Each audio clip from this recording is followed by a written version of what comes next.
India as a nation and the India as an independent nation. So we have last week we had a lecture by our professor from IICR Kolkata on the chemistry and the history of indigo, and how indigo by itself led to a very interesting relationship with the India's struggle for independence and the Asmita among the people, and by Professor Swayam Sengupta. So this week we have with us Shri Abhishek Banerjee, who is a public thinker, columnist, intellectual, and of course he writes so well. We are all his fan, and he writes very critically. Of course, he's a mathematician, and he has told us that let us not tell anything about his other academic credentials. So he said that people would like to come to listen to what he says. Okay, we will listen to what he says. So before we listen to Sri Abhishek Banerjee, we would request the Vice President of Vivekananda Vigyan Mission, Dr. Jishnu Bosu. He is a scientist in the Shah Institute of Nuclear Physics, to share his views, the views of this organization, and of course to formally welcome Shri Abhishek Banerjee. So with this small words of trying to setting the stage, may we request Dr. Jishnu Bosu, our mentor and our friend, philosopher, and to a very large extent guide, Jishnuda. So the stage is all yours. So we look forward to listen to you, and that you will take the program forward. Thank you, Jishnuda. Professor Pallab Banerjee, Dr. Ayan Datta, my younger brother, C. Prasad, Organizing Secretary, Vigyan Bharati, West Bengal and Jharkhand, my friends of Vivekananda Vigyan Mission, distinguished professors, faculty members of different universities, colleges, scientists, researchers, and my dear students. I'm delighted to be here in this program organized by Vivekananda Vigyan Mission. Vivekananda Vigyan Mission, which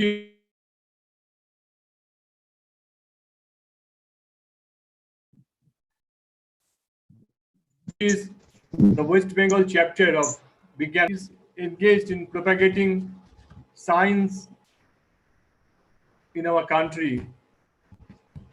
Vigyan Bharati is the largest NGO working in this field, propagating scientific ideas among common people. This year, Vigyan Bharati has started its initiative, a year-long program on Swatantrata Ka Amrit Mahotsav, on the eve of 75th anniversary of Indian independence. Seminar, webinars, publication of books, releasing audio books, and focusing on the unsung heroes, freedom fighters. So that would be a big program. And today's subject is also very interesting, putting 1947 in perspectives. And we have with us Professor Abhishek Banerjee. Professor Abhishek Banerjee, one of our very promising scientist of our country, well-known columnist, thinker. We are eagerly waiting to listen Professor Banerjee. One obvious question would come up that how Vigyan science is related to patriotism. When Vigyan Bharati called for Swadeshi science movement, one frequently asked question was the how science can be Swadeshi. I would put my humble submission in this regard. Bengal was the epicenter of Indian Renaissance. At the beginning of last century, 20th century, the Swadeshi movement started from Bengal. Two incidents that shook the Bengali intellect. One in 1905, the partition of Bengal. The Britishers decided to make partition of Bengal. And 1904, the announcement of University Regulation Act. These two decisions of British government that propelled the Swadeshi movement. Visionaries of that time, Rabindranath Tagore, Raja Subodh Chandra Mallik, Sri Aurobindo and others, they realized that this was the time to start one India-centric education system. And they started it. National Council of Education Bengal was formed. Bengal National School was started. First principal was Sri Aurobindo himself. And also Bengal Technical College, that and later on the College of Technology, Engineering and Technology. The beginning of Jadavpur University in 1955, after independence, this college was transformed into Jadavpur University by government of West Bengal, enacting the required legislation. So the Swadeshi movement, at the time of the beginning of the Swadeshi movement, the researchers, the scientists, they considered that their contribution, their endeavor, their sadhana in the field of science and technology is actually the contribution for their motherland. I would like to mention two examples. We know that Mahatma Gandhi, he initiated non-violent, non-cooperation movement, and it was appreciated throughout the world. In 1930s, every day there was a fundraiser in New York Tribune regarding the SALT movement. So Mahatma Gandhi was very successful in non-violent, non-cooperation. But one of the scientists from Kolkata, he started non-violent, non-cooperation well before Mahatma Gandhi. He was Jagadish Chandra Basu. After his return from London in 1885, he got an offer from Presidency College as a faculty member.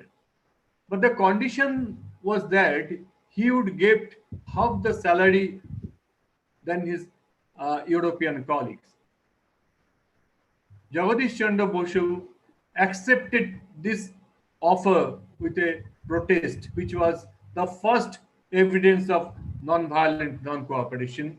He didn't take a penny, and he continued teaching in Presidency College, and he became very popular. And then the Britishers, the authority of Presidency College, they were forced to offer him at per the salary as per his European colleagues. Acharya Prafulla Chandra Rai, who boldly said that science can wait, but Swaraj can't.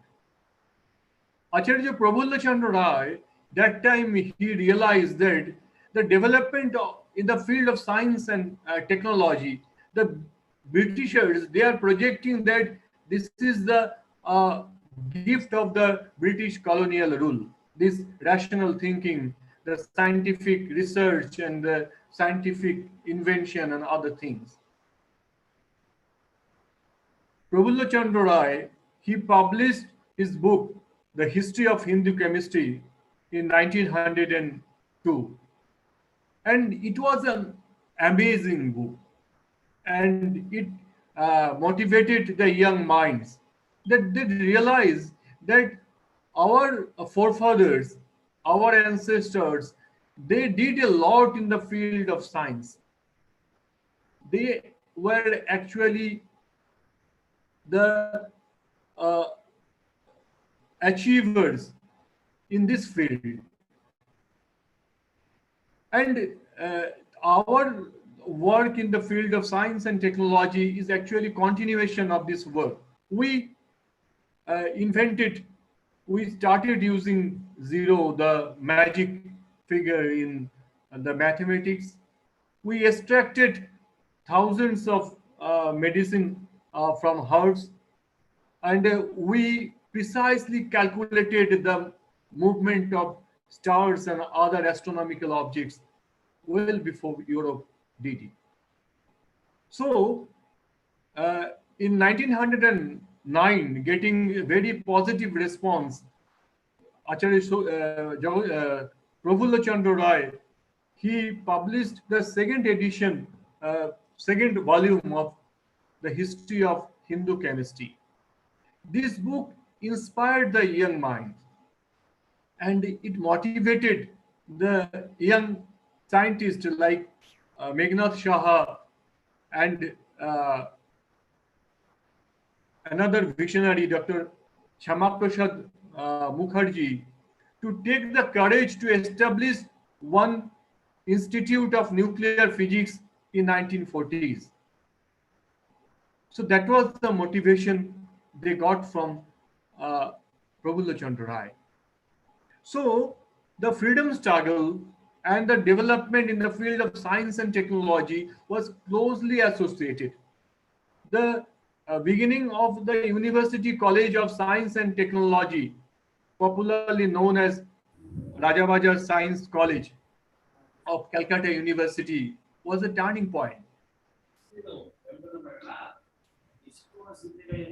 Nityanand Bose, Gyanchandra Ghosh, Meghnad Shah, and many others, they excelled in the field of science, and all were from Rajabajar Science College. And the achievement at that period, at this period when the during the Indian Renaissance, the Bengal contributed a lot. All the freedom fighters, they are fighting against the British colonial rule, and at the very moment, at that time, if we call it a mass milieu moment of Bengal or India, that in 1895 in Calcutta Town Hall, Sir Jagadish Chandra Basu first demonstrated the his new invention coherier. With the millimeter wave, he was the first person of using microwave. Now our technology, everywhere you would find microwave, from our kitchen to when we are using the mobile phone to intercontinental ballistic missile. Everywhere we are using this technology. And the Kolkata witnessed the first use of millimeter wave in the town hall in 1895. Satyendranath Basu, he shifted the paradigm of the particle physics. So with Meghnad Shah, his contribution through the thermal ionization theory in the field of astronomy. And everywhere, the Indians and also obviously the C.V. Raman uh, in Kolkata, he invented the Raman effect. So during this short period of time, only 50 years, Indians excelled in the field of science and technology. So it is very much very important that the Swadeshi movement and the feeling for Shaw and the achievement in the field of science and technology, they are correlated. Today, on the eve of uh, 75th anniversary of our Indian independence, we have to think in a little bit other way. Now we are independent. Our primary object should be Param Vaibhavam Me Tume Tatsarashtam. We have to make our country a prosperous one. But unfortunately, a considerable number of our countrymen, my brother and sisters in India, they are not getting 2 square meal a day. So every rupee we are spending for the development of the science and technology in the universities, in the research organizations, is at the cost of half a kilo of rice, which we are providing to this below poverty level countrymen. So the reconciliation is required. We have to start the reconciliation. What achievement we have made after in the field of particle physics. Sir, sorry to interrupt, sir. You are not properly visible. Can you check once? Is it so? Yes, Now? Yes, sir. Now you're visible, sir. Okay, thank you. Welcome, sir. So this reconciliation is required, that what we have achieved after independence in the field of physics, in the applied chemistry, in genomics, in agricultural science, and every discipline of technology, mechanical engineering, electrical engineering, civil engineering, electronics, information technology, everywhere. I would like to end my talk with an old word. Jadrishi bhavana jasya siddhi bhavati tadrishi. If we start thinking in a positive way, we'll get a positive result. With this hope, I would like to end my talk. Bande Mataram, Jai Hind. Thank you, Jishnuda. Thank you very much for your very kind words, and which actually sets the tone for and also gives us a perspective of what is that we should do in the greater common good. I mean, that's exactly what the point which we are saying, that, you know, we have to strike a balance. So now, without wasting further time, and let us get back to our speaker, Dr. Abhishek Banerjee. Of course, again, to put the things in a perspective, he's a vivid writer, a columnist, public thinker, and of course, he's a mathematician, but he has told us not to tell anything about his academic credentials, which we respect. So, and of course, all his views are his own views. Okay. With that rejoinder, I think we will request Dr. Abhishek Banerjee to share his views. And before he starts speaking, I would also like to mention to this august audience that we have some very distinguished panelists, which include scientists and scholars. We have Alok Saxena ji, very senior physicist. We have Professor Swapan Pati from JNCSR, a very distinguished, in fact, one of the most distinguished theoretical chemists of this country.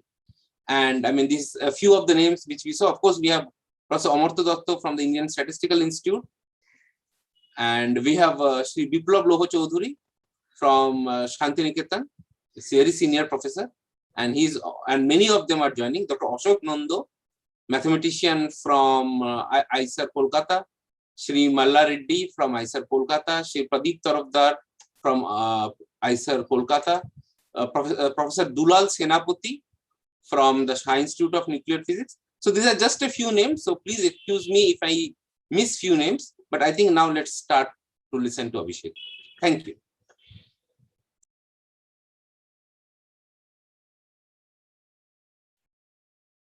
Abhishek, you are muted. Sorry. Yeah, thank you, Ayan. Thank you for that nice, generous introduction. I'm very much honored to be speaking to all of you. I mean, particularly when you asked me for this talk, one of the things that I find most special is that, Professor Amartya Datta is in the audience. He is listening. I mean, I'm sure he has forgotten, but I used to be a student back when I was a BStat student.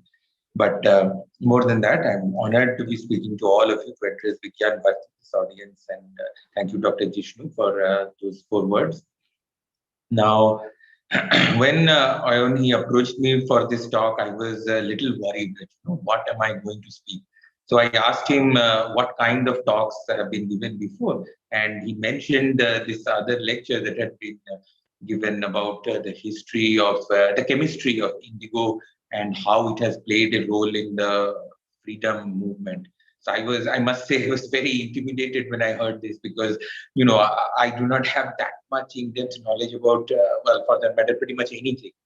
But I suggested that, there are some matters regarding independence, regarding India's place in the world, etc., that I have been thinking about more closely in the last couple of months. And I said that maybe I can talk about that. And so Ayan, kindly enough, he said yes. Now, of course, the title of my lecture is Putting 1947 in Perspective, which of course is our year of independence. The 75 years are coming very close. We'll celebrate that next year. Now, it'll take a while. So forgive me if I'm not very, coherent in explaining what exactly I'm trying to do, because some of these ideas I have been trying to, grapple with them, fight with them, put them in place in my mind as well. So they are not even that well formed inside my own mind. So if you find some of the comments a little difficult to understand or perhaps vague, then please be a little generous with me. And so because, in some sense, if you ask me, what I'm trying to do right now is that I'm trying to speak in a language that has not been formulated. So sometimes it is a little difficult to put in words exactly what I'm trying to say. So when I say putting 1947 in perspective, what I mean is that, India is this, we are a very, very ancient nation. I mean, we are essentially, in some sense, India is older than history itself. And of course, 1947 is a very, very important event in the history of India.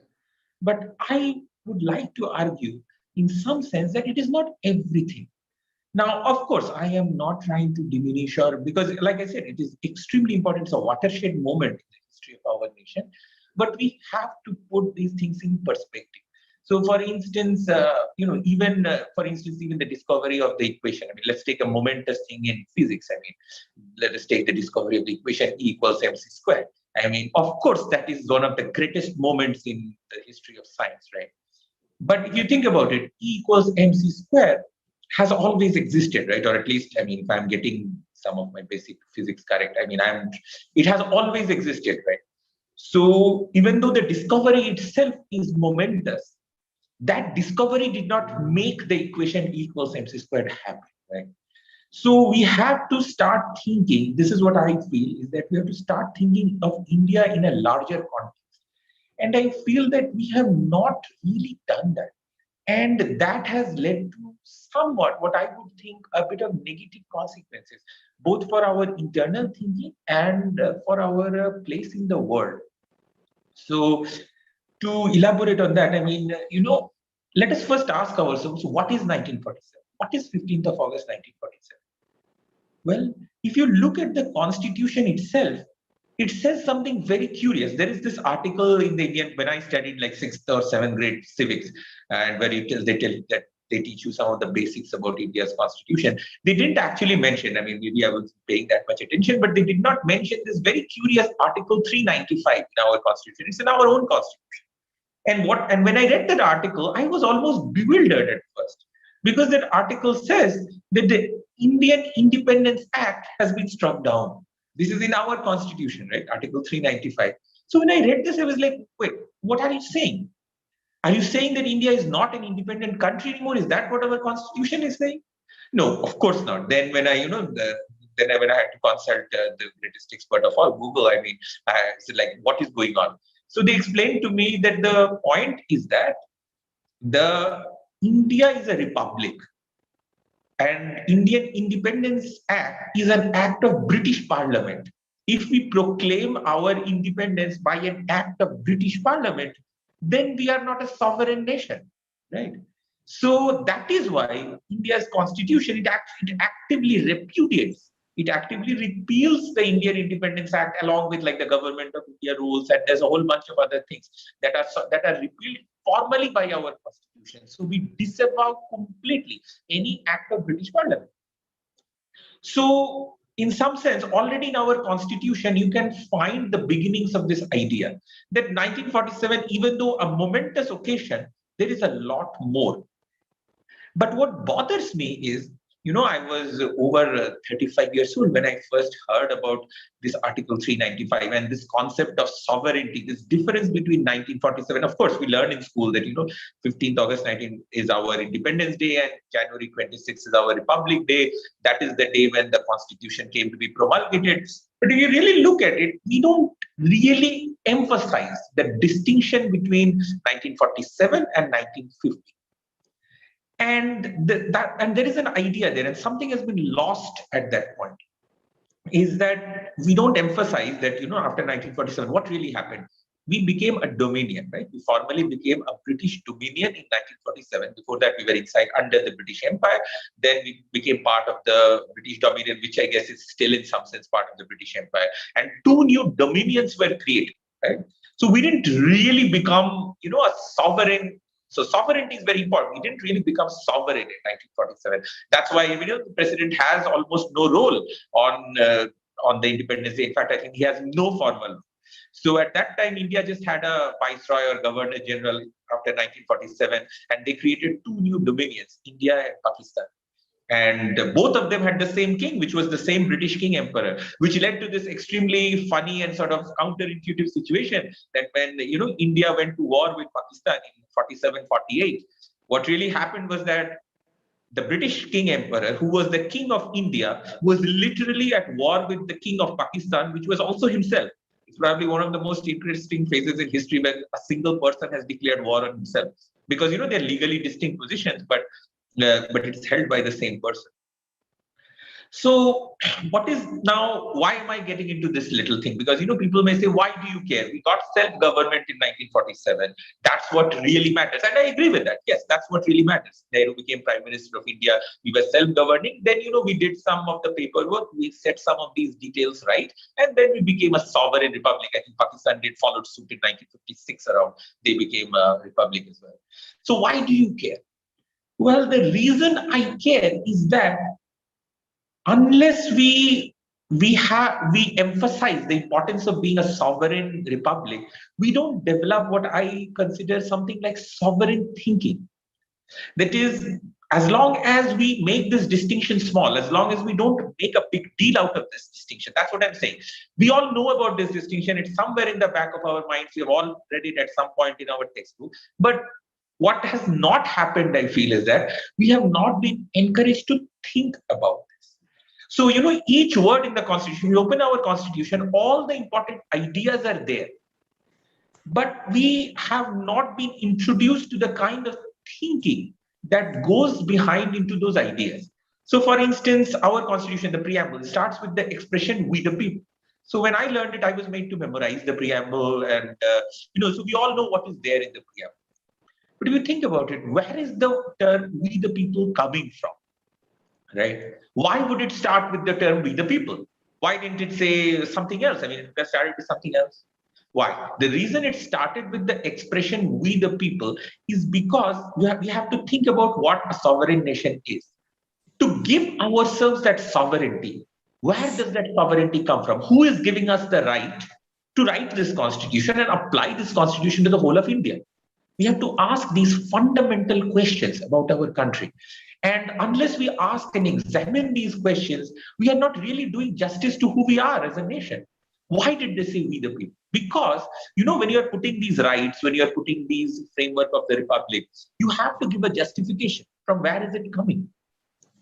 And that's where the answer is. So, for instance, if you look, so for that you have to look at the history of democratic government. You can go back to, I think you can go back to the U.S. Declaration of Independence, right? That's where you find the term. So when the founders of the U.S., when they were talking about the Declaration of Independence, they were worried, right? Because they had to, because at that time it was truly the era of kings, and they had to come up with the idea of, they are going to found a nation of their own, and they started thinking, well, where is this going to come from? But if you look at the Declaration of Independence, the US Declaration of Independence, they say it comes from God. But there is a very interesting change that happens, a very interesting shift that happens between the Declaration of Independence and the formal United States Constitution. By the time they have come to the formal United States Constitution, they no longer say that, this thing is coming from God. A big change has been made, and from God it has changed to "we the people." Because that is the only source from which government can derive its authority. It has to come from "we the people." And if you see our Indian Constitution takes this idea. We borrow this idea from the US. That that who is giving us this constitution? We the people. So it's like, these things we all know, but what I want to say is we need to foreground these things. And unless we foreground these beliefs, how these ideas came from, then we are not really about our country. And that is when we are failing to put things in perspective. Now, once we are ready, so first thing when we are setting up a constitution is we have to decide where does it come from. Okay, so we've settled that question. We've got "we the people." Now, a constitution is supposed to, frame how, things are going to be made. India is a union of states, this and that. And then, of course, there is the important point of rights. That's where fundamental rights, part 3 of the constitution, comes into play. So that's somewhere, again, where, we are. So first thing we have to understand is government itself. Because people are supposed to be free. To promote that freedom is the role of the government. So what are we doing over there? But we are creating a government. Government is going to create laws. It's going to take away some of our freedoms, right? Anytime there is a law that is created, it takes away our freedom. It doesn't matter what law it is. When we agree to follow any law in society, we are giving up a bit of our freedom. So in order that the laws cannot infringe on certain basic freedoms, that's why we have what are the fundamental rights. I mean, the basic idea for this, you can go back. So here, instead of, I think the US, I think the idea comes more from France, right? But droit de l'homme, that is the Universal Declaration of the Rights of Man. And that is the idea that was also seeded into the first 10 amendments of the US Constitution. It's the Bill of Rights. And then it finds expression in our Constitution.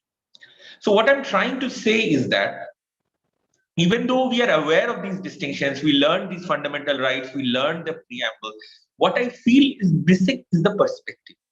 Is that we have not really justified, we don't justify this so clearly that where do these rights come from? So these rights, these are our protections against laws impinging on our freedom. So there is a limit to what the laws can do to our freedoms. So this is so far as our constitution is concerned. But what I want to do is I want to ask an even wider question. So first of all, so there's the first level question, that is, we don't think so much about where the ideas in our constitution have come from.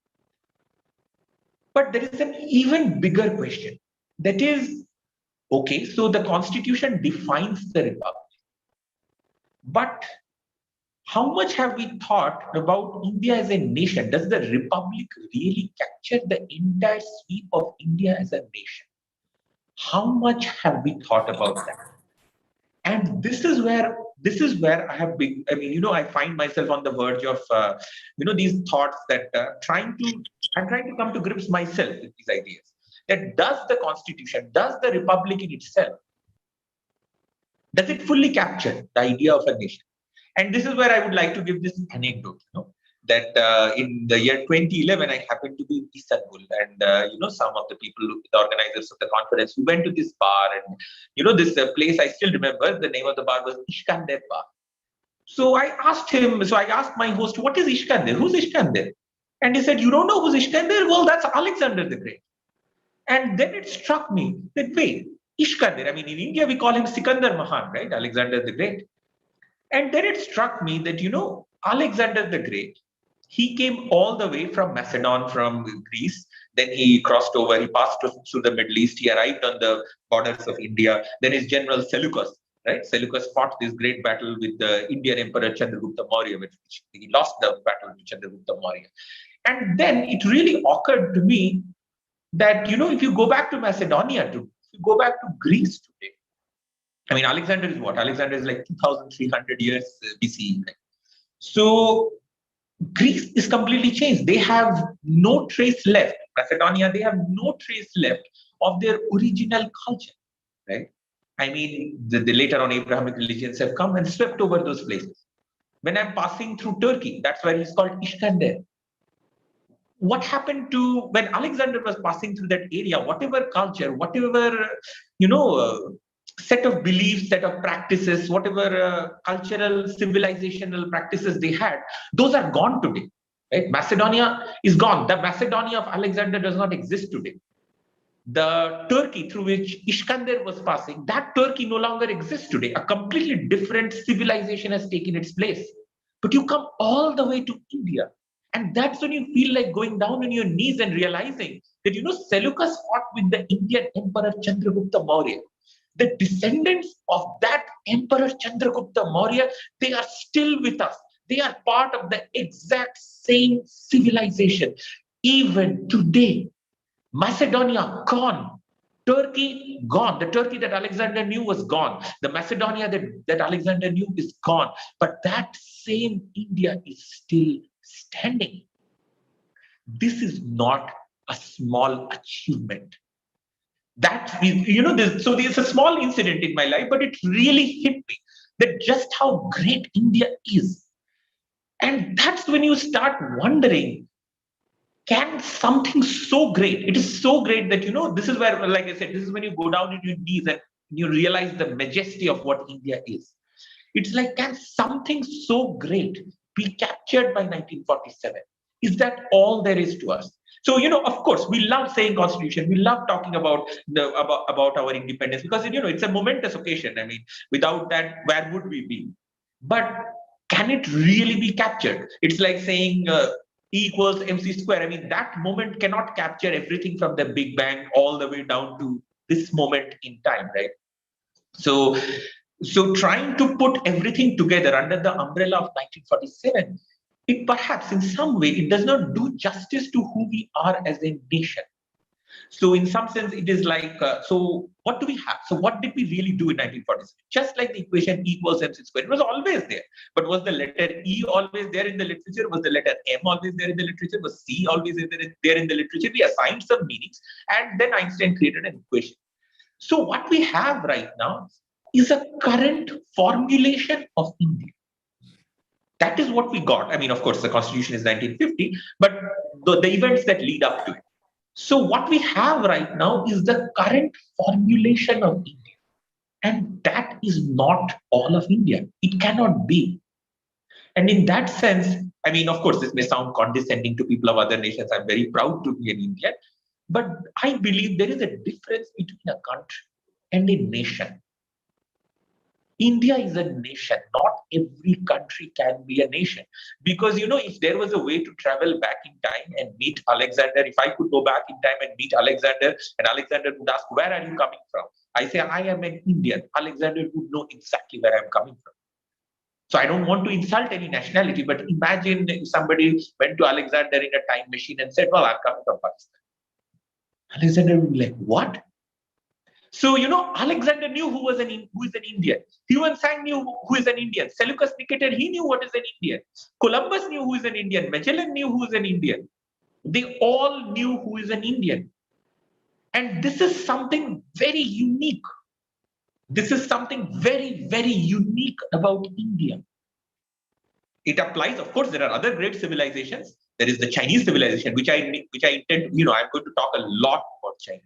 So the Chinese civilization, that's the only one that in some sense is comparable to us. And I'm not because I'm saying, of course, there's ancient Egypt, but the point is, where is ancient Egypt? I mean, Egypt is supposed to be the superpower in the Arab world, but who goes to Egypt to see what has been created? I don't want to name names, but people go to Egypt. I mean, Egypt is revered. Egypt is respected because of who they were, because of ancient Egypt. But that ancient Egypt is not here. Right. When I was in the 7th grade, I remember going to my neighborhood bookstore and picking up this big red volume on ancient Egypt, starting to read about what was the pharaohs and everything. Why was it? I was a kid living in Ranchi. Why did I go and buy that big book on Egypt? Egypt has many neighbors. I didn't buy any of the books about them. Or in fact, those books were not even available. Why? Because ancient Egypt is so fascinating. But ancient Egypt is not here. Ancient Mesopotamia is not here. India is here. China is here. The Aztecs are not here. The Olmecs are not here. But we are here. And that tradition has lasted. It has lasted so long that we have actual informed arguments about how long this tradition is.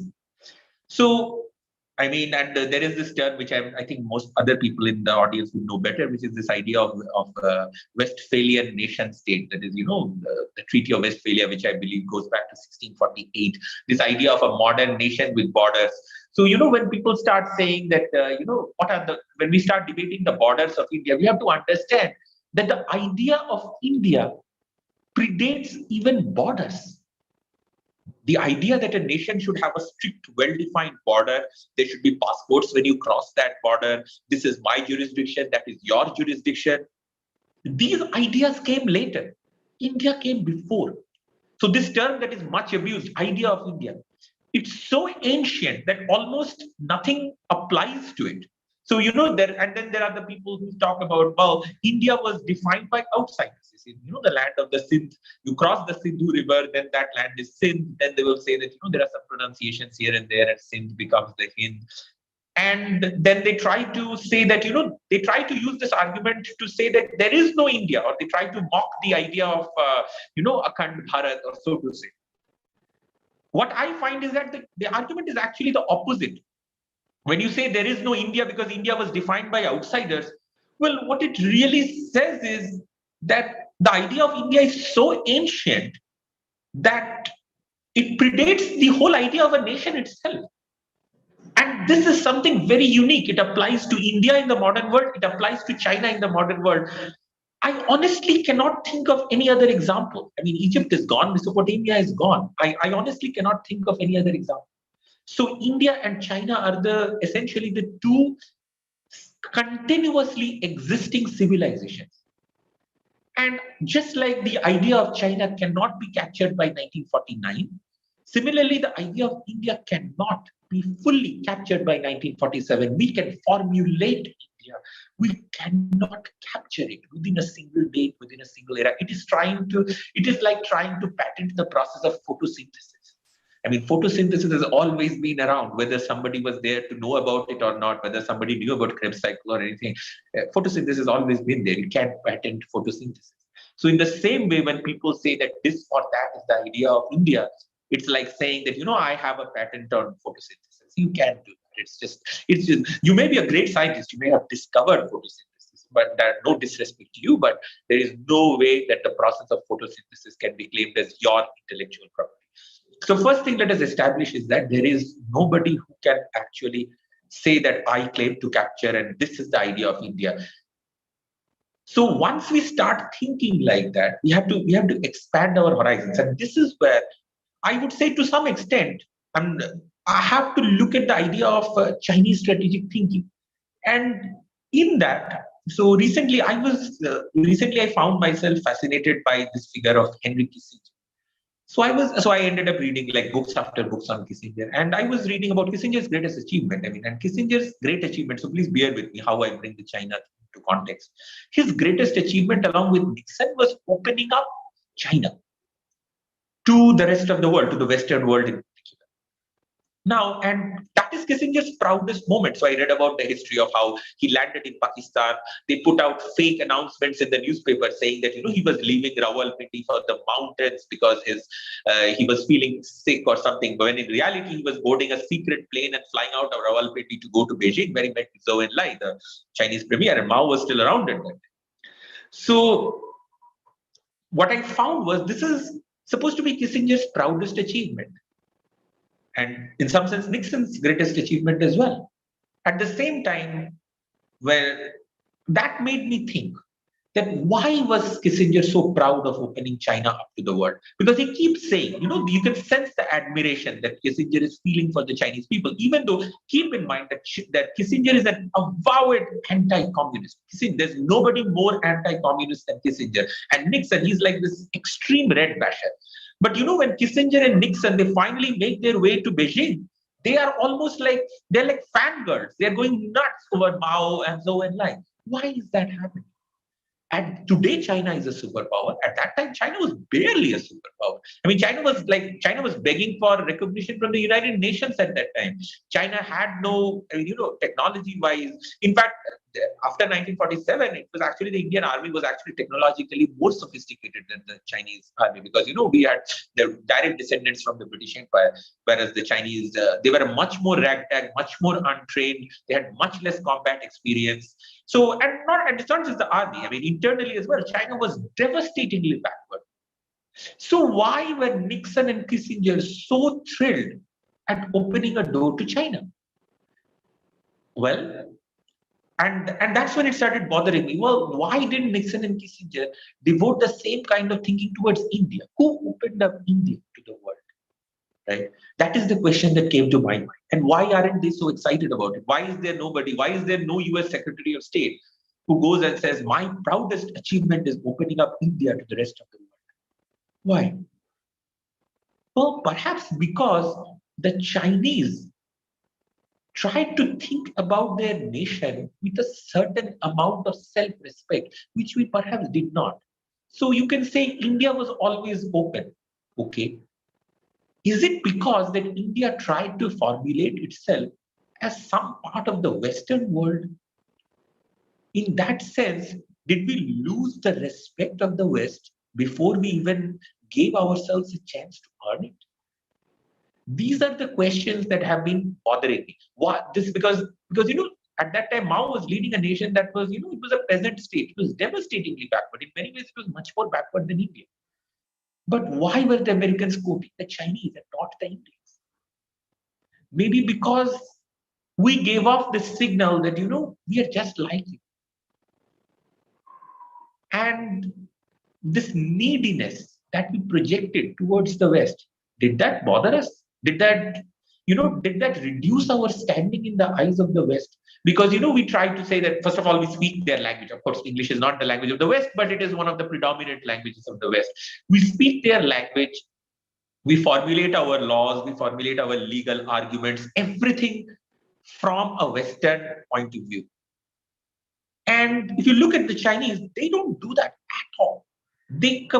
So, it's like, if you argue with the Chinese on some issue, they're like, yeah, but that's your perspective, because that's your Western perspective. And this is our unique Chinese perspective. And maybe that's why China got respect, which perhaps we did not. Now, and this thing comes out even in the way China negotiates with the rest of the world. So, for instance, even when we are negotiating, when we are talking about border with China or borders with Pakistan, if you look at our arguments, they are very legalistic in nature. We always say that Radcliffe drew the line here, or between Pakistan and Afghanistan, this Durand line or whatever. So it's some British general. So we'll British officer or something. So we will always pull out this or that document and say that this agreement was made back then, and of course the Chinese will engage with us on that in that sense. But if you really ask the Chinese, they don't particularly care whether Radcliffe drew the line here or Radcliffe drew the line over there, because according to them, if you look at the Chinese perspective, they'll say, well, okay, maybe there is an agreement, But this agreement was signed when China was weak. And now China is strong. So we'll do whatever we want. If you really think about it, that's what China is really saying.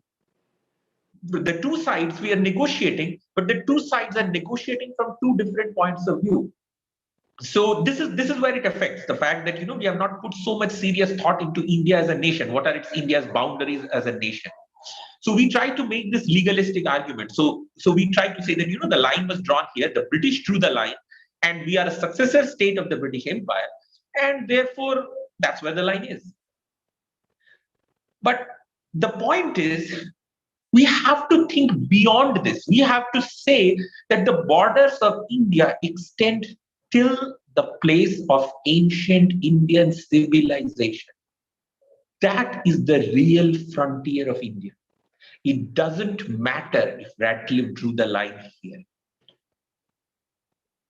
We can say India is much more than those lines. We can go past that. Now, am I saying that, am I saying expansionism should be go and invade Pakistan tomorrow? No. But the point is, we have to think of our frontiers as containing more than just this republic.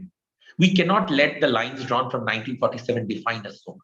We have to get beyond this obsession.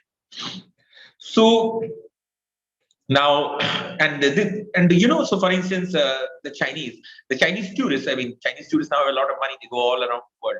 So for instance, when they go to Russia, there are Chinese tour operators everywhere now, right?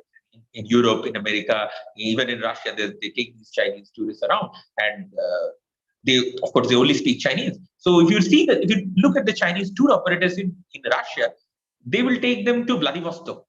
And the first thing they will tell them about Vladivostok is that, well, this may be in Russia, but it's really Chinese territory. Why? Because they go back like 170 years or something, and they say that it was part of some Manchu dynasty, or the Qin dynasty had ruled there at some point, and therefore this is still China. They are not going to bring up any agreement or something. But we don't do that. Do we not have the self-confidence to say that? So for instance, and I was just watching, recent events, everybody of course was watching what was happening in Afghanistan. And whenever we look at Afghanistan, of course we have compulsions, we have political diplomatic compulsions. We tend to think of something happening in Afghanistan, something happening in a different country. Sure, it is a different country. We do live in a modern community of nations. This is where, this idea of civilization state is coming into constant conflict with the idea of nation state. That we think of it as happening in some other country. But is it really? What is happening? Afghanistan, isn't it part of the ancient Gandhar region? So that's ours too, in some sense. It's happening in India. Okay, maybe our borders, our jurisdiction doesn't extend there. But what is happening there is also India. And that is where you try to realize that this idea of Akhand Bharat is actually very deep. And we have to understand that, India is an entire sphere of influence. It is much bigger than its borders. So of course, you can't advocate expand. I'll go into your country and take it over and say that now it has been annexed by the Republic of India. No, of course not. That would be ridiculous at this point. But at least when we think of India, we cannot just think of the Republic of India. We have to think beyond that. We have to think of it as an entire sphere of influence. This term sphere of influence sort of came around in the 20th century. We have to think of it as an entire sphere of influence, and this is our area. And once we start thinking of this idea of sphere of influence, we realize that there's even much more. It's, boundaries, even the borders of nation states, they don't really apply to the high seas, right? They only apply 12 nautical miles, and then there's 20 nautical miles. There are some rules, UN Convention on Laws of the Sea and everything. So even when we are thinking of the high seas, have you seen how the Chinese, how possessive they are about the South China Sea, right? But do we think about it in the same way? Do we think about the Indian Ocean in the same way? We don't, right? Because we have not thought of India as very much beyond our constitution and beyond our physical borders. So that is what I believe, that we need to perhaps think about India as a place it's a sphere of influence. It's an entire chapter in history, and we have to start thinking in terms of that entire area, this whole region, this idea of the Indosphere. So when we talk about idea of India, what it does not capture is that it does not capture the idea of Indosphere. So those regions, those people, I'm not trying to take away someone's ethnicity or someone's diversity, but the reality is these regions, that this is the dominant civilization. We are that dominant civilization, and we are present in our original, authentic cultural, civilizational orientation. That is very much there. This is why I gave the example of Alexander coming from Macedonia. They have lost their original cultural orientation. They have lost their original civilization. The Turks, when Alexander was passing through Turkey, they have lost their original civilization. But our original civilization is still with us. And that gives us a historic claim to this entire Indosphere. It is our civilization, which is the identity of this place. Because so what happens is, if you treat the idea of India as something coming purely from 1947, then you are really impoverishing this. Because there are, for instance, for those who erupted this idea that what are you really talking about? I try to ask them this very simple question: what about somebody who died before 1947? Are they Indians or not? Bhagat Singh is good. Bhagat Singh an Indian? I think most people would concede that Bhagat Singh is an Indian. Well, how did Bhagat Singh qualify to be an Indian? He died in 1931, 23rd March 1931. He gave his life for India. But wait, how did he give his life for India if the idea of India is only from 1947? So you cannot run away from this, right? The fallacies are immediate. In the word India, the oldest one that I know of is the title of Megasthenes' book. That's the author, who came over from Seleucus' general Megasthenes. He wrote the book Indica. Where did he get that word from? So this is there for India. I'm not trying to belittle any other country, but this is one of the special things about India. You don't find this for pretty much any other existing country in the world, with the possible exception of the Chinese. So we have to own up to that, and we have to own up to that with full confidence. So and even when I read the history of India, I was reading recently about the history of the Northeast, right? And the history is so colorful, it's so stunning. These people come, the King Chakradhwaja over there, right? And he fights this battle over the Battle of Saraighat, right? That's where he clashes with the Mughals. So, and that is where the great Assamese hero Lachit Borphukan comes in. So Lachit Borphukan, is Lachit Borphukan an Indian? Well, of course he is Indian, but he's before 1947. So when we say idea of India comes from 1947, we are really not doing justice to ourselves.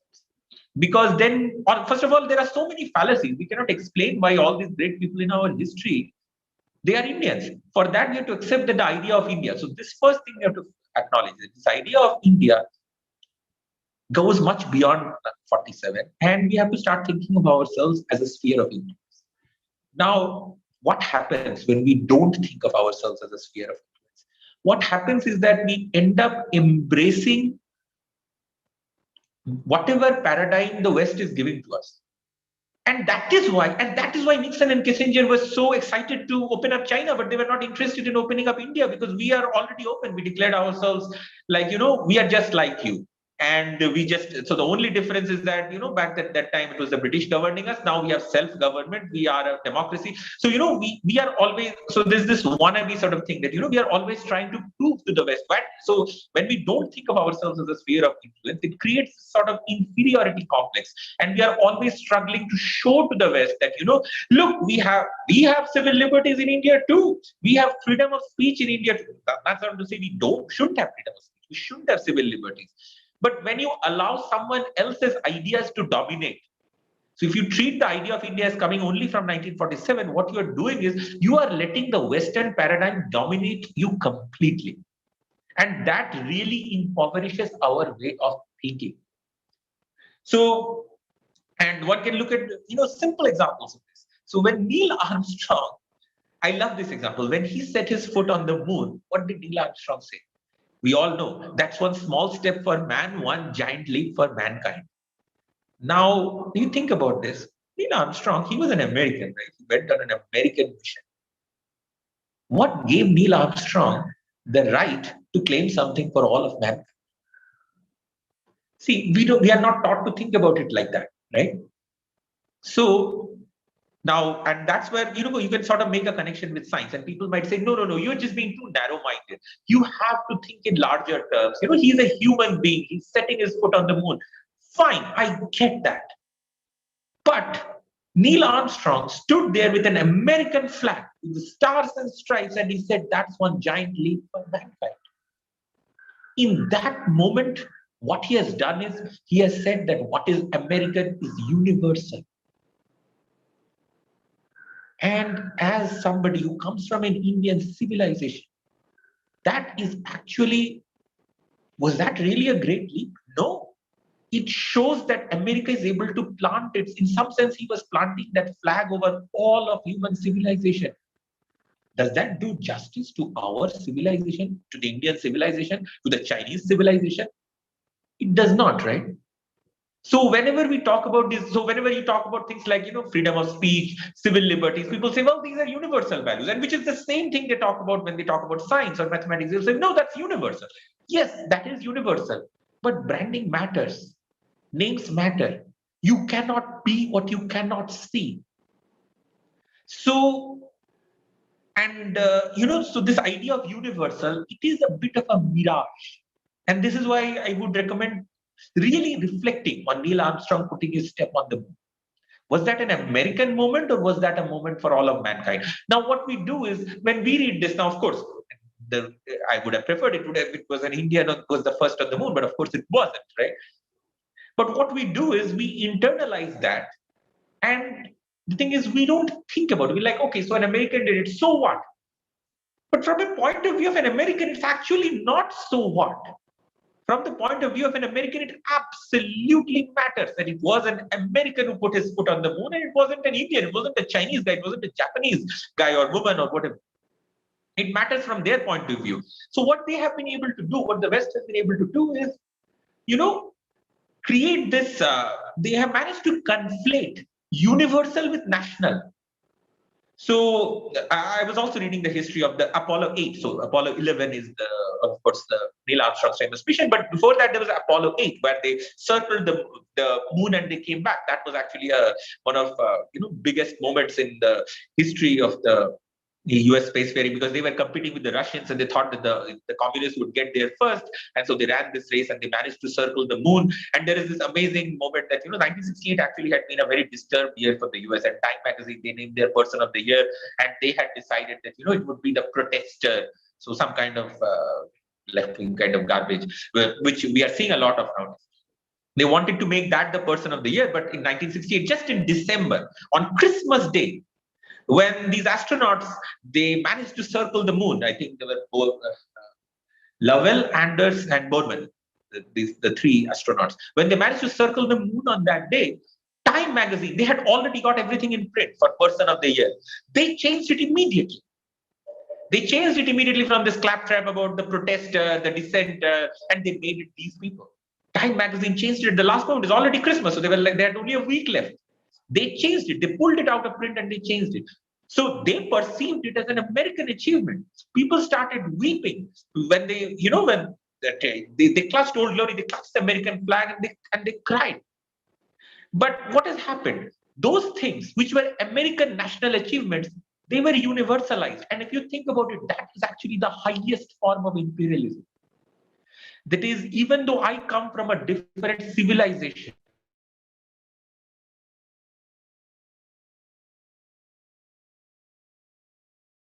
comes from America. And in some ways, we have really lost out when we are doing that. And unless we start thinking of India as something more than that, as having a sphere of influence, as having its own civilizational identity, we are not even realizing we are missing out. So, in sort of conclusion, what I would say is, let us try to, when we talk about idea of India, let us realize that it is something much bigger than something that came out in 1940s. That's my first point. We have to start thinking of it as something bigger. What do we start thinking? We start thinking of India as a sphere of influence. much more than just a nation state. And this we can do when we start reflecting on what India is, what it means to be an Indian. And yes, this idea of what we need to have is Indian exceptionalism. It may sound like a very arrogant thing to say, but it's not. I mean, it's just a fact. I mean, Neil Armstrong was the first man on the moon. It's not arrogant to say that. If we look around the world, which are the ancient civilizations existing other than the Chinese? I can't see any. It's only Indians and Chinese. So we are exceptional. So let us accept that. And let us not give up our exceptionalism at the altar of what I consider at this moment, of course, I might be biased in this outlook, what I consider to be the greatest threat of all, that is globalism. Let us not fall prey to globalism. Let us stick with Indian exceptionalism. And yeah, so that is basically what I tried to fit into my, yeah, and as I said, some of these ideas are still raw. I'm still trying to form them in my mind. So if I've not been able to convey them properly or very eloquently, that is, of course, I take full responsibility. That's my fault. But in my defense, I would say that, I'm trying to speak in a language that has not been properly invented. I mean, I'm supposed to be Bengali, and honestly, if somebody had asked me to deliver this lecture in Bangla, or I'm from Jharkhand, so I'm fluent in Hindi. If somebody had asked me to deliver this lecture in Hindi, I don't think I would have done an even worse job, because I don't have that kind of fluency, that kind of ability in either Bangla or Hindi to express myself, and that's terrible. Let us recognize that. It's only English that I'm able to best express complicated thoughts. That's terrible. So, and I'm trying to speak in a language that has not been invented. So let us understand how we have been impoverished in two ways. One is that we have lost our sense of exceptionalism, and the other thing is this globalism, which claims that, certain values are universal. They are not universal. We need to see ourselves as a sphere of influence, and we need to resist globalism. So that's how I would conclude. Thank you, Abhishek, for this mesmerizing lecture, if I may say so. I think it was a very different view. I think a view which is I think something which food for thought for sure. So I would request Jishnuda, you would like to have some views, and maybe we would have some questions. If Abhishek, you would like to take few questions? Absolutely. Because, I would have actually preferred more of an interactive Q&A kind of thing. Yeah. So before we open the discussion session, maybe request our Vice President and the senior most philosopher here, Jishnuda, to have few words of his own thought, listening to Abhishek, and then we can have this session open for deliberations. Jishnuda. It was a nice talk by Professor Banerjee, Abhishek Banerjee. I think we can open the house for a interactive session. That would be fine and more interesting. Okay. Okay. So yeah. So the session is open for questions, discussions, comments, divergent views, if any. May I speak? Yeah, Biplabda. So yeah, let me just introduce to the audience. Biplabda is a senior professor in Shantiniketan Vishwabharati, and is like our elder brother. So would like to have your views. Please, Biplabda. Thanks, Abhishek, for such a really interesting thought. Actually, out-of-box thinking. Thank you. From our own civilization is the requirement of the time. And you have raised the point very eloquently that if there was the concept of India before independence, then how Bhagat Singh we claim as an Indian? In the same way, let me talk about say Vishwabharati. The 5 objects of Vishwabharati.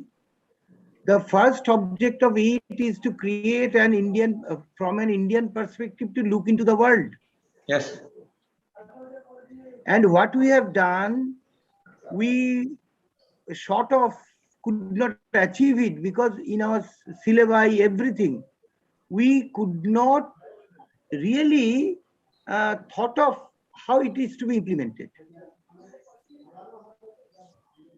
Basically, the first point which Abhishek has told that he has to clarify his ideas more, refinement it requires before it comes as a book or an idea book rather. So there he needs to, why we have failed. See, Indian Institute of Science, it was done, we have that story, anecdotal story of Swami Vivekananda and Tata traveling together and getting inspired, India's own science. But what we look, the science that began, the people who were given it, they lock, stock and barrel from the very beginning, most of them. Rather, our space program was much more Indian. If we look into the IITs, formation of IITs, I listened to Jaspalji. I had talked to Jaspalji. We told Nehru that we will do with our own money, whatever we have, and with our own idea.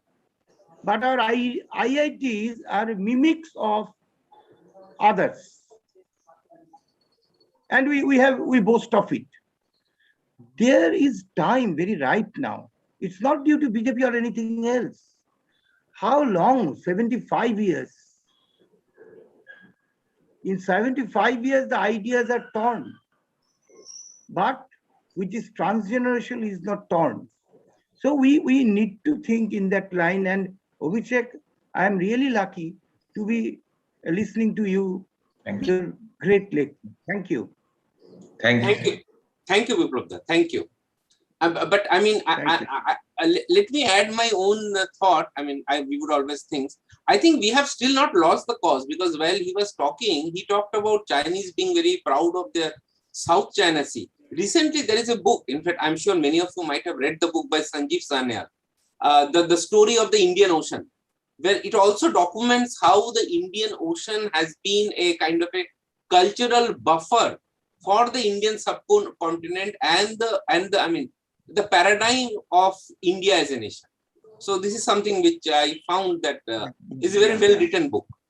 It's a very well written book. Yeah. Right. Thank you. Any more questions, please?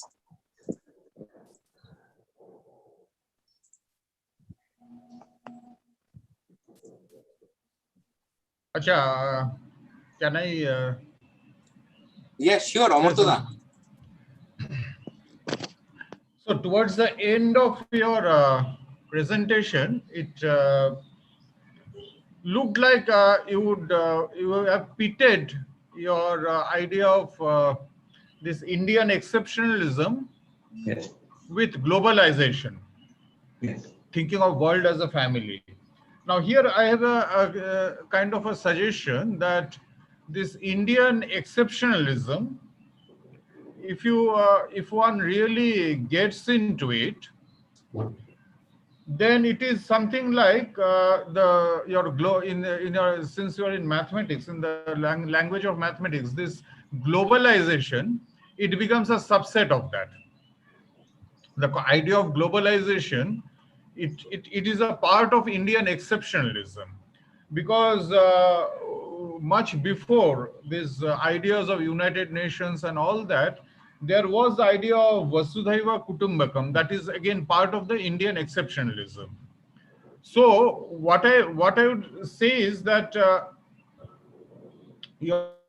this anti, I mean, the way you put things, there is a tone of anti-globalism which can be moderated, taking help of Indian exceptionalism, that globalization should be in the form of Indian exceptionalism, in the form of Vasudhaiva Kutumbakam, which in modern time, in the time that you were talking about, that the first half of the 20th century, that has been again reformulated in a way in which modern mind can understand well. This language you were talking about, that we are not comfortable with Sanskrit anymore, we are more comfortable with English. So what was said in Sanskrit has been expounded in much more detail in English in Sri Aurobindo. if you look at this 1947 message, 15th August message, it starts with India, expands to Asia, then goes into, I mean, this idea of world as one, that, and he says it again from the Indian point of view, unification is a necessity of nature, and its realization can be safely foretold.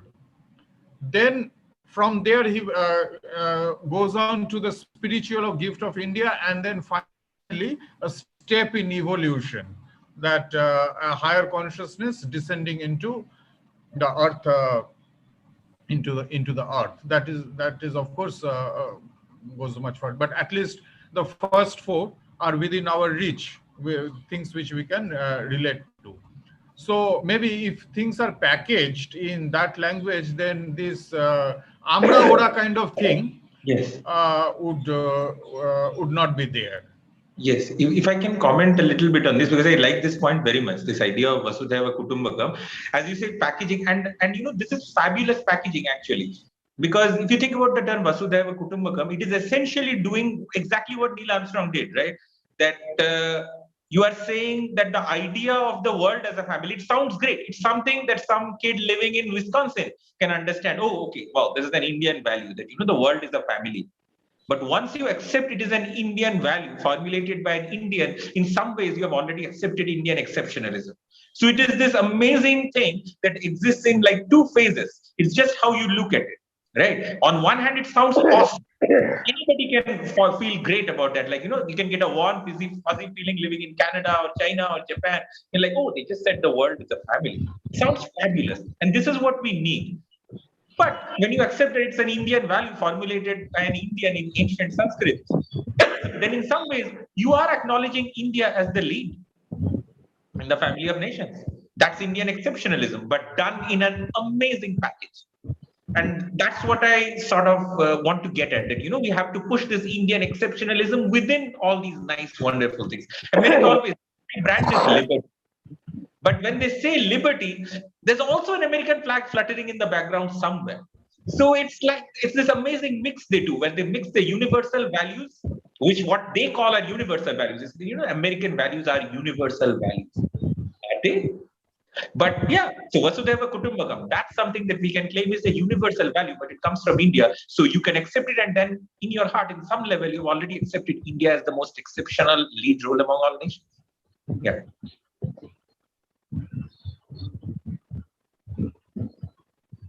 There is another comment I would like to make about Indian Institute of Science, which originated from the conversation between Swami Vivekananda and Jamshedji Tata, and then it went in a Western way. Now, there is some history which probably one has to be aware that what Swami Vivekananda and Jamshedji Tata had planned, it drifted away from that right from the outset, because it was under the British thing. So there was a plan formulated by Padshah, which was highly praised by Swami Vivekananda in Prabuddha Bharat. But the first director of ISC, Maurice Travers, simply threw it away. Mr. Padshah's plan was holistic. And this Travers preferred to travel in a very narrow-minded idea of what science, etc. is. And even at that time, Mr. Tata, that means who was the Tata? I think Dorabji Tata. So he tried to put at least medical and sanitation, etc. And even those things he didn't agree. And Mr. Padshah, who was an absolute polymath, he knew virtually everything. He strongly advocated the humanities along with the science, and Mr. Maurice Travers didn't allow that. Now, that history, I think, I mean, that there was some problem at the basic genesis, because ISC is known as a Tata Institute. But that it was not fully a Tata Institute. It became only a partly Tata Institute. This has to be known so that the defects can be remedied. The original Tata Padshah ideas, they have to be floated, which is what Swami Vivekananda approved. I mean, not only approved, he acclaimed. Yeah, appreciated the idea. Okay. So can we have a few more questions, some or comments? I think, Ayan, there is something in the chat. Maybe you can read out. Yeah. Okay. Yeah, just one more comment, ING, I'm just adding to Professor Datta's comment. So, Vasudhaiva Kutumbakam, also in broader sense, the Indian values like Lokaha Samasta Sukhina Bhavantu, where they talk the whole cosmos, the 7 lokas. So, that's even broader than Vasudhaiva Kutumbakam. That's This is a comment, yeah. yeah. Thank you. No, there is a comment. So this is something by Somnath, but I think so. Because it is difficult to read. I mean, in the sense that because while reading the message may not be clear. So if he has himself to say something.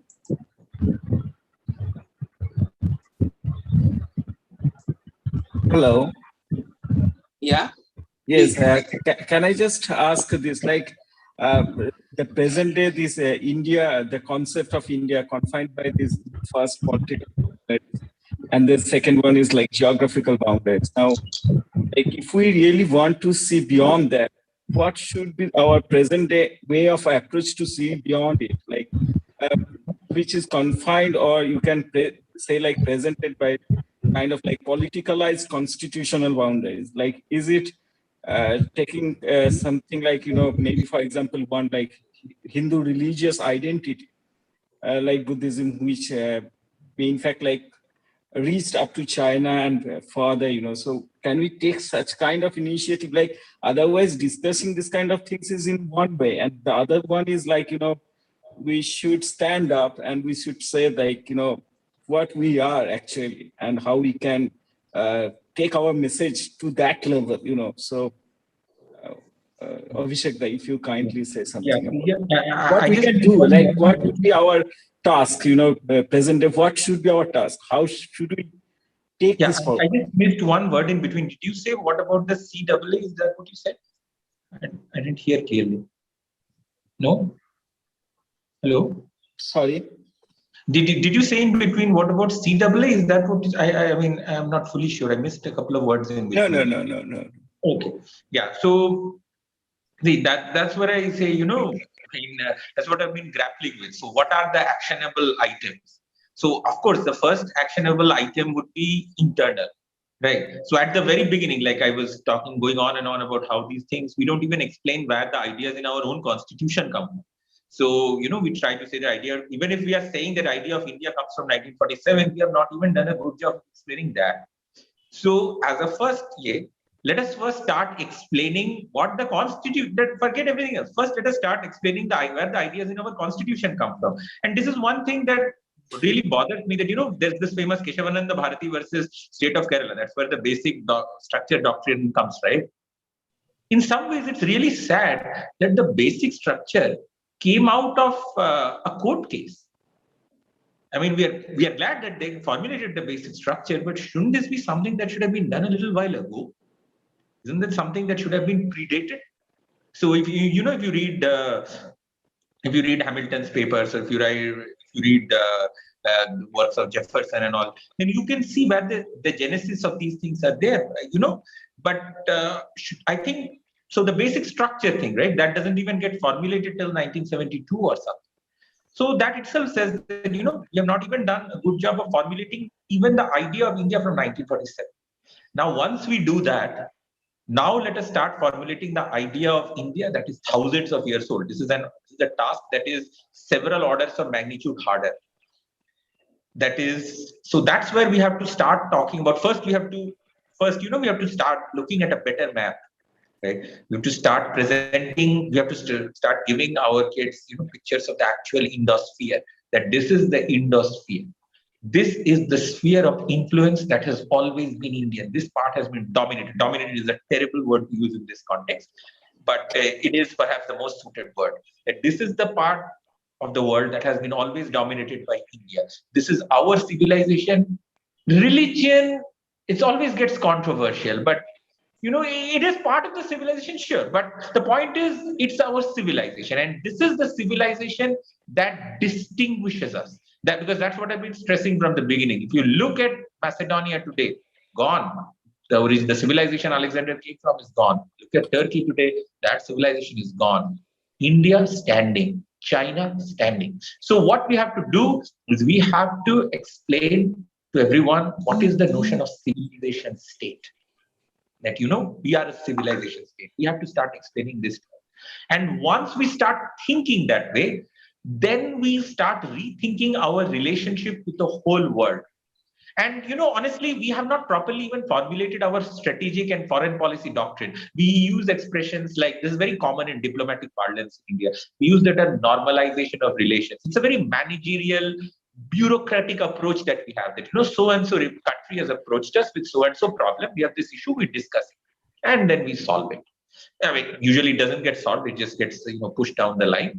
But we have to have a sense of perspective. And even for instance, why do we sign these treaties? Right? Even somebody might ask us, suppose somebody were to ask you that why are we including POK in the map of India that we are drawing? Somebody might ask, don't control that area, then why are we drawing? Don't worry about it. Why it's there in the map of India? Someday if we have the power, we will go and take it. That's the kind of thinking one has to cultivate. So that's like the starting point. POK is just the starting point. But why do we include it in the map of India? Even though we know we don't administer it today, but that's no problem. India is a little weaker today. Don't worry about it. Just wait till India gets a little stronger, then we'll go and take it. We have to have this kind of thinking inculcated in us. That the current borders of India, the current limitations that we are facing, they are not the end. This nation has been around for 5,000 years. It will go on for another 5,000 years. We are just living at this moment in time. And the things that we say at this moment in time, the limitations that we have today may not be our limitations tomorrow. And that's where you look at Deng Xiaoping, what he said with the Chinese. He said, conserve your strength, stay quiet, go for peaceful rise. And once China completed its peaceful rise, now it has gone into a non-peaceful rise. So all of these are just instruments. We don't pursue any of these as like principles in themselves. We do what is important for India. And for that, what do we need to do? Why should India have this right? India should have this right because India is exception. That is where Indian exceptionalism comes in. We have this right to do this because we are Indians and we are exception. So, all these ideas like peaceful rise, okay, you do peaceful rise. Then one day if we are strong enough, when we don't, we just do whatever suits India the most. And that itself, and this Vasudhaiva Kutumbakam, yes, we offer greatness to the whole world. That's how we have to start thinking. Some may say this is a selfish way to think, but the reason one might say it's a selfish way to think is that we have forgotten to believe that all our values are universal. The Americans never think it's selfish to do anything that they do because they think their values are universal. Whatever they do is automatically good for the whole world. We have to start thinking like that. Whatever we do is good for the whole world. And so we have to just keep choosing our instruments and keep acting accordingly. Again, I say, if we are not used to projecting ourselves as universal, it feels like a selfish, narrow-minded way to think. But that's what it is. That's how every nation, every great nation thinks. And if you want to be a great nation, the Chinese want to be a great nation. Do we want to be a great nation? If you want to be a great nation, you inculcate the idea of Indian exceptionalism. Wonderful, Abhishek. Wonderful. One more thing I would like to add over here, that the Chinese civilization is actually the extension of Indian civilization. What who she rightly mentioned, that India ruled China for about thousands of years. Yes, the Chinese accept that. Yes. So after so-called cultural revolution in China, what left over there is we have a very great big question mark. So Chinese civilization before cultural revolution was something different, and now the Chinese leaders and how they are practicing to grab the power, it is not actually the continuation of Chinese civilization. China was not like that. So it is my opinion in this way. And another thing is that Professor Banerjee rightly pointed out about religion. Actually, religion and dharma is different. We used to talk about dharma. Dharma is know-how related with the process of worship. So it was, dharma was a culture. This dhiti khama shama damastayam shaucham indriya nigraha dhira vidya sattam akrodha. These 10 characteristics of human being was a component of dharma, and there is no mention of any god and goddesses, any deity, anything. But dharma was different, and then later on, the outsiders, they used to call it Hindu dharma, which was originally dharma, and it was not religion. That much I would like to add. Thank you, Jishnuda. Any other questions? While talking to Abhishek was replying to Somnath, who is also a professor at IIT Kharagpur, I was thinking one of the things. I mean, this is just to again to put the things in perspective. Now, this is something which happens when you're in an August audience.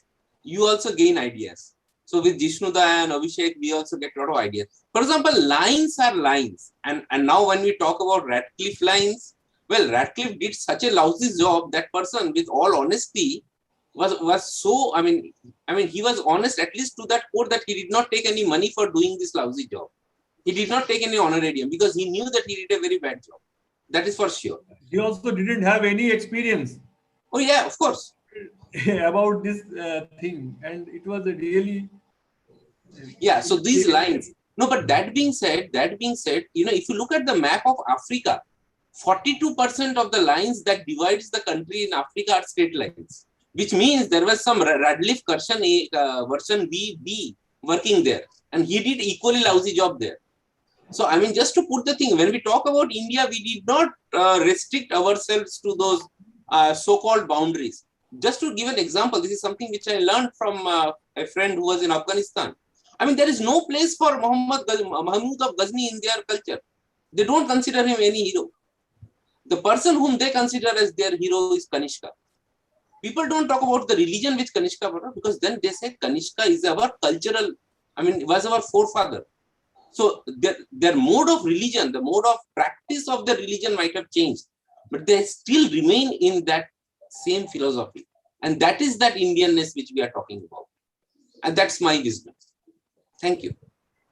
Kanishka was a savior. When the Hunas, Mihirkul, they attacked this region, also Kashmir and Afghanistan, the Hunajit, they saved the common people from the barbarian attack. So there is no place for Mahmud of Ghazni in the history of Afghanistan. No place. Nobody even mentions about it. There is a small city of Ghazni which nobody worries. Of course, Kanishka, everybody worries. So that is the point. So it is nothing to do with religion. When we talk about India, it is not religion. It is the vision. It is the culture. It is our views. And that I think should be our USP. Sampadi has posted something. I would request Sampadi to do something about the dharma she would like to. Yeah. Sampadi, would you please? Good evening, everyone. Sir? Yeah, please. Actually, I wanted to say that dharma is the duty of each of us. Whether I'm a teacher, the dharma of my position or my post is to teach impartially. And someone is there in the society doing some work, the dharma he or she belongs to is to do his or her duty aptly. And Hinduism is a way of life. It's not a religion at all. It's a way of life. That's what I wanted to add. Thank you. Absolutely correct. Absolutely correct. Actually, it's a very good part. Yes. I have a question for. Okay. Yeah. So I have a question for Abhishek in view of what Jishnu just now said, and also. Yeah. Amrutha is muted actually, I think, for some reason. Yeah, I think that's good. yeah, so this is about dharma. So an individual has its swadharma, and whatever you call it, nation and etc., that also has its swadharma.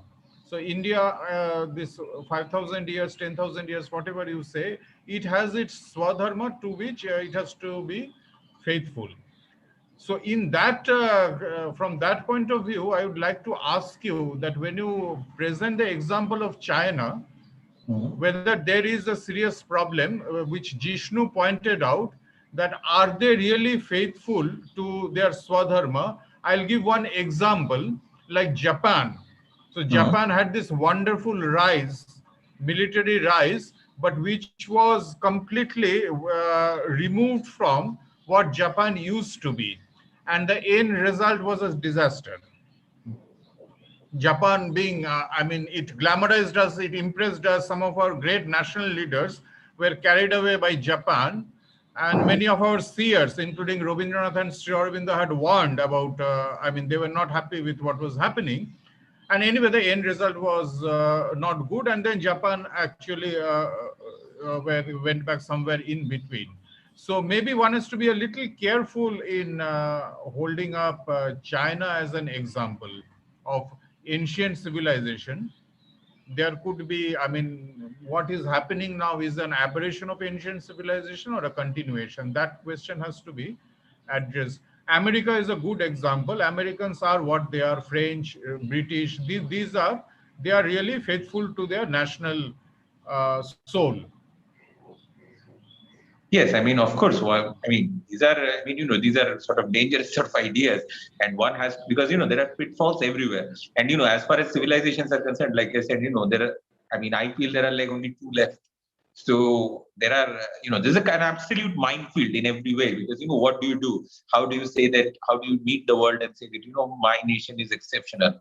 Will they accept you? So there is a minefield everywhere. And once you get down the rabbit hole of exceptionalism, it can easily turn into becoming inward looking, rejecting outside ideas. This can easily happen, right? It can even generate into horrible things, like you mentioned about Japan. And so there's pitfalls everywhere. I mean, you know, no outcomes can be morally guaranteed. I mean, so yes, I totally accept this kind of thing. That's why I said that, you know, I'm almost uncomfortable with my own thoughts.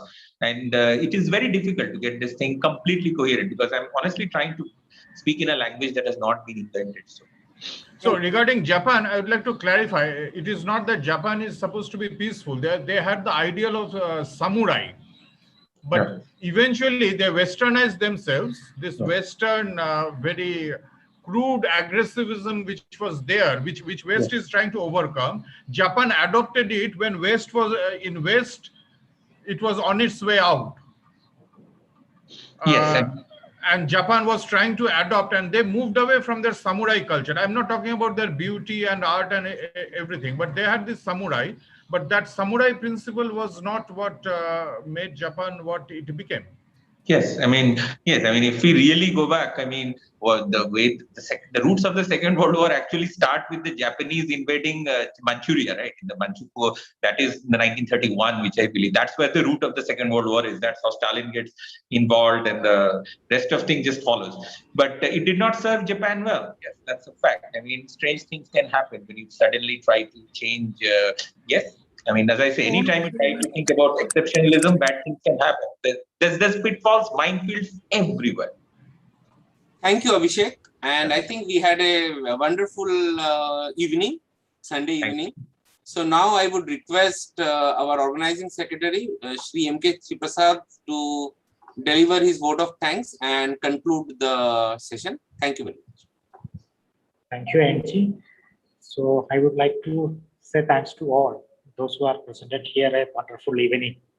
From the normal usual Vigyan Bharati's talks is much congested with all the scientific thoughts, but this is little bit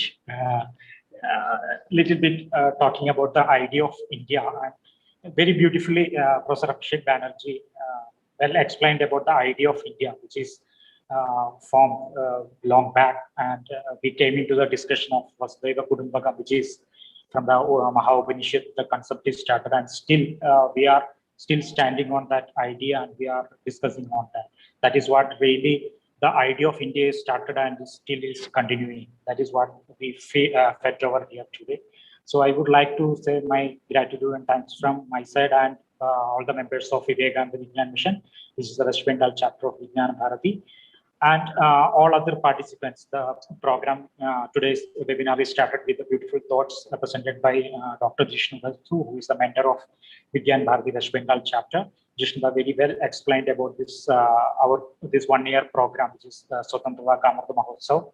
The whole year we are celebrating with this idea, how this Swatantra, what the fight we started for to keep our soul, means our identity, how we have to keep our identity. So that fight, how we started and how it is came into the field of science and how the scientists also involved in that.